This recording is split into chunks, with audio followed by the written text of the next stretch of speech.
दिल्ली फतेह की बहुत बहुत बधाई सर। बहुत बहुत धन्यवाद। आपको भी बधाई बहुत बहुत। पूरे देशवासियों को भी बहुत बहुत बधाई कि जिस घड़ी का इंतजार था वो 27 साल बाद वो घड़ी आई और दिल्ली की जनता ने आशीर्वाद दिया और दिल्ली आज निश्चित रूप से एक राष्ट्रवादी विचारधारा की पार्टी के हाथों में सौंपी है। तो अब दिल्ली का विकास होगा। आपको बड़ी जिम्मेदारी हरियाणा के बाद दिल्ली में मिली। ऐसा है कि हम भारतीय जनता पार्टी के कार्यकर्ता हैं और कार्यकर्ता के नाते जहाँ भी पार्टी जिम्मेवारी देती है वहाँ पर जाना होता है।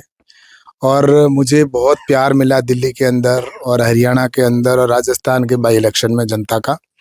और जहाँ भी गए वहाँ पर जनता का अपार स्नेह मिला और उसी का परिणाम है कि हरियाणा के अंदर भी भारतीय जनता पार्टी की सरकार बनी।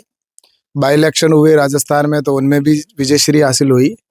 और अभी दिल्ली के अंदर भी जिस प्रकार से प्रधानमंत्री आदरणीय नरेंद्र मोदी जी की गारंटी के ऊपर जनता ने भरोसा किया और जिस प्रकार से दिल्ली की जनता को एक ऐसा नेतृत्व चाहिए था जो विकास करवा सके, तब आने वाले समय के अंदर नरेंद्र मोदी जी के नेतृत्व की सरकार निश्चित रूप से विकास करवाएगी। डबल इंजन की सरकार होगी। तो दिल्ली देश का हार्ट है, दिल्ली है वो दिल है दिल्ली का, देश का। तो निश्चित रूप से वहाँ पर विकास की बहुत जरूरत थी और अब मैं वहाँ की जनता को बहुत बहुत धन्यवाद देता हूँ। दिल्ली की जनता को और भारतीय जनता पार्टी के सभी कार्यकर्ताओं को धन्यवाद देता हूँ। हमारे शीर्ष नेतृत्व आदरणीय प्रधानमंत्री नरेंद्र मोदी जी को भी बधाई देता हूँ और अमित शाह जी की रणनीति और राष्ट्रीय अध्यक्ष जी ने जिस प्रकार से प्लानिंग किया और उसी का परिणाम रहा कि देश की दिल्ली की जनता ने आशीर्वाद दिया। और आज मैं बहुत खुशी के साथ कह सकता हूँ कि ये विजयश्री जो हासिल हुई है ये बहुत दूर तक जाएगी। और एक पार्टी जो झूठ का सहारा लेके आई थी और सिर्फ 10 साल पहले जिस गति के साथ आई थी उसी गति के साथ वापस चली गई और अब ये आने वाले समय में कभी वापस यहाँ पर आप पार्टी नहीं आएगी। और दूसरा जो कांग्रेस थी वो तो एकदम समाप्त सी हो गई, जीरो मिल गया कांग्रेस को। तो ये देश भर में मुझे लगता है कि आने वाले समय के अंदर भारतीय जनता पार्टी के प्रति लोगों का विश्वास, नरेंद्र मोदी जी की गारंटी पे विश्वास और नरेंद्र मोदी जी ने जिस प्रकार से देश का विकास किया आज इसी की परिणाम है कि नरेंद्र मोदी जी प्रत्येक व्यक्ति के दिलों में राज करने लगे। तो ये आने वाले समय में और अच्छा परिणाम दूसरे राज्यों में भी मिलेगा जहाँ जहाँ भी चुनाव होगा, चाहे वो बिहार हो या अन्य प्रदेशों के अंदर। तो ये एक मैं कह सकता हूँ दिल्ली से शुरुआत है और अगले लोकसभा चुनाव के अंदर भी नरेंद्र मोदी जी फिर से प्रधानमंत्री बनेंगे, उसकी शुरुआत हो चुकी है। ये मोदी है तो मुमकिन है, आपके पार्टी वाला नारा अब वापस दिल्ली में आ गया। मैंने कहा ना, मोदी है तो मुमकिन है, ये नारा पार्टी का नहीं है, देश की जनता का है। देश के प्रत्येक नागरिक को ये विश्वास हो चुका है कि मोदी जी चाहते हैं तो ये कोई भी काम असंभव को भी संभव कर सकते हैं। जो प्रदेश पूरा देश था जो कभी बहुत पीछे पायदान पे चलता था, 11वें नंबर पे हमारा देश था, आज वो 5वें स्थान पर अर्थव्यवस्था में पहुंचा है, तीसरे स्थान पर 2 साल बाद में पहुंच जाएगा। आज चाहे वो इंफ्रास्ट्रक्चर की दृष्टि से काम कराए गए हों, चाहे वो हाईवे बनाए गए हों, आज शानदार शानदार, आज वंदे भारत जैसी ट्रेनें प्रारंभ कर दी गई हो, या एम्स बनाए गए हों, चाहे चिकित्सा की दृष्टि से देखो या अन्य प्रकार से जिस गति के साथ हम आज हथियारों को एक्सपोर्ट करने वाला देश बनाए, आज ताकतवर देश बनाए, दुनिया भारत का लोहा मानने लगी है। आज नरेंद्र मोदी जी का नाम पूरी दुनिया के अंदर जिस प्रकार से हुआ है, तो ये मुझे लगता है कि निश्चित रूप से देश अब गति के साथ आगे बढ़ने लगा है। तो प्रधानमंत्री नरेंद्र मोदी जी की जनता है वो आज विश्वास करती है और यही है कि इसीलिए तो, क्योंकि मोदी जी को इसीलिए कहा है कि मोदी है तो मुमकिन है, ये जनता को पूरा भरोसा है कि दिल्ली का अगर कोई विकास कराएगा तो वो नरेंद्र मोदी जी ही करवाएंगे। क्योंकि झूठ और फरेब का सहारा जिस प्रकार से लिया और 10 साल तक उस व्यक्ति ने दिल्ली को पीछे धकेलने का काम किया, सिर्फ भ्रष्टाचार किया और दिल्ली की जनता ऊब चुकी थी। वहाँ पानी की समस्याएं थी, नर्मदा जो यमुना का जल है उस जल का उसने वादा किया था कि मैं उस पानी को, इतना गंदा पानी वहां पर आज भी जिस प्रकार दूसरे राज्यों के ऊपर आरोप लगाना, हरियाणा के अंदर कहना है हरियाणा की सरकार ने जहर भेज रही है, ये एक ओछी मानसिकता जिस प्रकार की थी।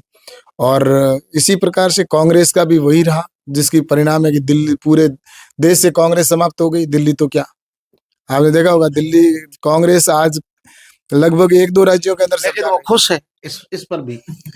वो इसलिए खुश है कि नेताओं के कर्मों का फल इनको मिला है, मतलब केजरीवाल को। ऐसा है, कुछ नजर आए उनके नहीं नेता। उनको ये पता कि उनको जीरो नहीं डबल जीरो मिला है, आगे भी इनके हमेशा मुक्ति मिल जाएगी इनको, क्योंकि काम करना जाना जनता के बीच में बार बार कौन जाए, इसलिए इनसे मुक्ति मिलेगी। और धीरे धीरे आने वाले समय में सारे वैसे ही धीरे धीरे सब भारतीय जनता पार्टी की ओर रास्ता करेंगे। इसलिए उनको खुशी है कि एक राहुल गांधी जिसको सब पप्पू कहते हैं, उनके नेतृत्व में उनको काम करना पड़ रहा है। तो अब तो उनको धीरे धीरे ये है कि दिल्ली के अंदर कम से कम आप गई तो कभी कांग्रेस का भी हो सकता है नंबर आ जाए, इसलिए उनको उम्मीद है, लेकिन वो भी उम्मीद उनकी नहीं होने वाली पूरी। ये रेवड़ियां बांट रही थी सभी पार्टियां, लेकिन जनता ने मोदी गारंटी पर ठप्पा लगाया। क्या मानते हैं आप? ऐसा है कि नरेंद्र मोदी जी कहते हैं वो करते हैं। एक सच्चा इंसान, जिस व्यक्ति ने कहा कि मैं तो फकीर हूँ और हिंदुस्तान की जनता जब तक मुझे प्यार करेगी तब तक मैं देश की सेवा करूंगा, और जिस दिन हिंदुस्तान की जनता ने नकार दिया उस दिन झोला लेके चल पड़ूंगा। इसलिए नरेंद्र मोदी जी की गारंटी पर आम आदमी को विश्वास है कि वो व्यक्ति करता है तो देश के लिए कर रहा है, स्वयं के लिए नहीं कर रहा है। उनके खाते में क्या पैसे, कुछ है ही नहीं, बैलेंस भी आप देखो, किसके लिए कर रहा है वो व्यक्ति? वह व्यक्ति सिर्फ देश के लिए कर रहे हैं, और इसीलिए देश के गरीब के व्यक्ति के लिए, चाहे वो महिला हो, चाहे युवा हो, चाहे किसान हो, हर व्यक्ति के दिल में है वो, और वो उनके लिए काम कर रहे हैं, देश का सम्मान आगे बढ़ा रहे हैं। आज भारत की सीमाएं हमारी सुरक्षित है।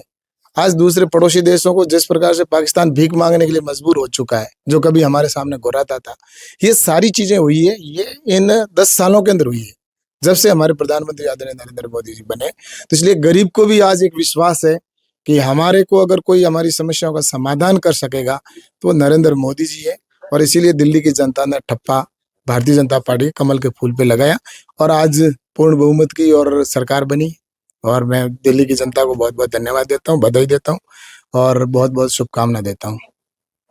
अब कैलाश चौधरी के दिल में क्या चल रहा है? बड़ी जिम्मेदारी लगातार आपको मिल रही है, ये सवाल मैं जनता से भारतीय जनता पार्टी का कार्यकर्ता हूँ और मैं बहुत खुश हूँ कि मेरी पार्टी लगातार आगे बढ़ रही है। भारतीय जनता पार्टी प्रत्येक राज्य के अंदर जहाँ भी चुनाव हो रहे हैं वहाँ जीत रही है, और हम तो सेवा करने के उद्देश्य से राजनीति में आए। और निश्चित रूप से आज भारतीय जनता पार्टी की जहाँ सरकार बन रही है तो वहाँ पर काम हो रहा है, विकास हो रहा है, और मेरे तो बस एक ही है कि पार्टी के लिए काम कर रहे हैं और आगे भी करेंगे। जो जिम्मेवारी पार्टी जिम्मेवारी देती है वो उसको आगे और अच्छे से फिर से लग पड़ते हैं, और अभी भी लगे हुए हैं लगातार लगातार पार्टी को अनवरत जिम्मेदारी देगी। अनवरत लगे हुए हैं, और आगे भी लगे रहेंगे पार्टी के लिए, पार्टी देश के लिए। अभी कोई समस्या नहीं है दिल्ली के अंदर, जो विकास रुके हुए थे अब गति पकड़ेंगे।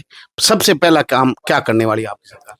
देखिए, दिल्ली के अंदर सबसे पहले तो जो गरीबी इतनी थी कि वहां पर दूसरे देशों में जब हम जाते थे तो आपने देखा होगा कि जिस प्रकार से राजधानी बहुत सुंदर होती है, लोग दिखाने के लिए ले जाते हैं कि राजधानी हमारी इतनी सुंदर बनी हुई है, लोग आदमी जाकर आकर्षित होता है उस देश के प्रति, क्योंकि वो दिल्ली राजधानी होती है, वो हार्ट होती है। लेकिन दिल्ली के अंदर लुटियन जॉन के सिवा कुछ भी दिखाने को नहीं था। वहां पर कुछ एक नई दिल्ली जो बना रखी है उसके अंदर कोई व्यक्ति को जाके दिखाए तो दिखाए, बाकी का क्षेत्र के अंदर तार लटक रहे हैं, पानी की पाइप लाइनें भी घरों के दीवार पे चल रही है। जमीन में तो दुनिया को देखिए, लेकिन वहां पर दीवार के ऊपर पाइप लाइन लगी हुई है, लटक रहे हैं, तार लटक रहे हैं, वैसे ही पाइप लाइनें लटक रही है पानी की। और पानी के अंदर गंदा पानी आ रहा है, सीवरेज का पानी आ रहा है। और अब निश्चित रूप से चाहे जाम की समस्या हो, तो अब जब नरेंद्र मोदी जी के नेतृत्व की सरकार बनी है, डबल इंजन की सरकार बनी है, तो अब योजनाबद्ध तरीके से कि किस प्रकार से फ्लाईओवरों की संख्या बढ़ाई जाए, डबल करके उसको चलाएं ताकि ट्रैफिक की व्यवस्था सही हो जाए, और वहाँ पर जो पानी की समस्या उसका समाधान हो, सड़कें सुंदर हो, अच्छी सड़कें हो। तो ये सारी चीज़ें दिल्ली के लिए बहुत ज़रूरी थी, और आने वाले समय के अंदर निश्चित रूप से दिल्ली के अंदर जो हमने घोषणा पत्र में जो वादे किए हैं, जो हमारा संकल्प है, दूसरी पार्टियां घोषणा करती है, जो घोषणा करके रह जाती है, लेकिन भाजपा संकल्प पत्र जारी करती है और उसको पूरा करती है। जिस प्रकार से राजस्थान के अंदर हमने घोषणा संकल्प पत्र जारी किया था चुनाव से पहले, तो उनमें से 50 से 55% घोषणाएं हमने पूरी कर दी है। ऐसे ही हम संकल्प दिल्ली के अंदर भी लिया है, उस संकल्प को पूरा करना हमारी प्राथमिकता में रहेगा, जिसमें चाहे महिलाओं के लिए जो योजनाएं बनी है उनको करना हो, चाहे वो विकास के अन्य प्रकार से जितने भी करने हैं, वो निश्चित रूप से प्राथमिकता के लेके किए जाएंगे। जो संकल्प पत्र है उसके आधार पर काम करेंगे, और 100% पूरा संकल्प पत्र है वो चुनाव अगला आएगा उससे पहले पूरा करेंगे।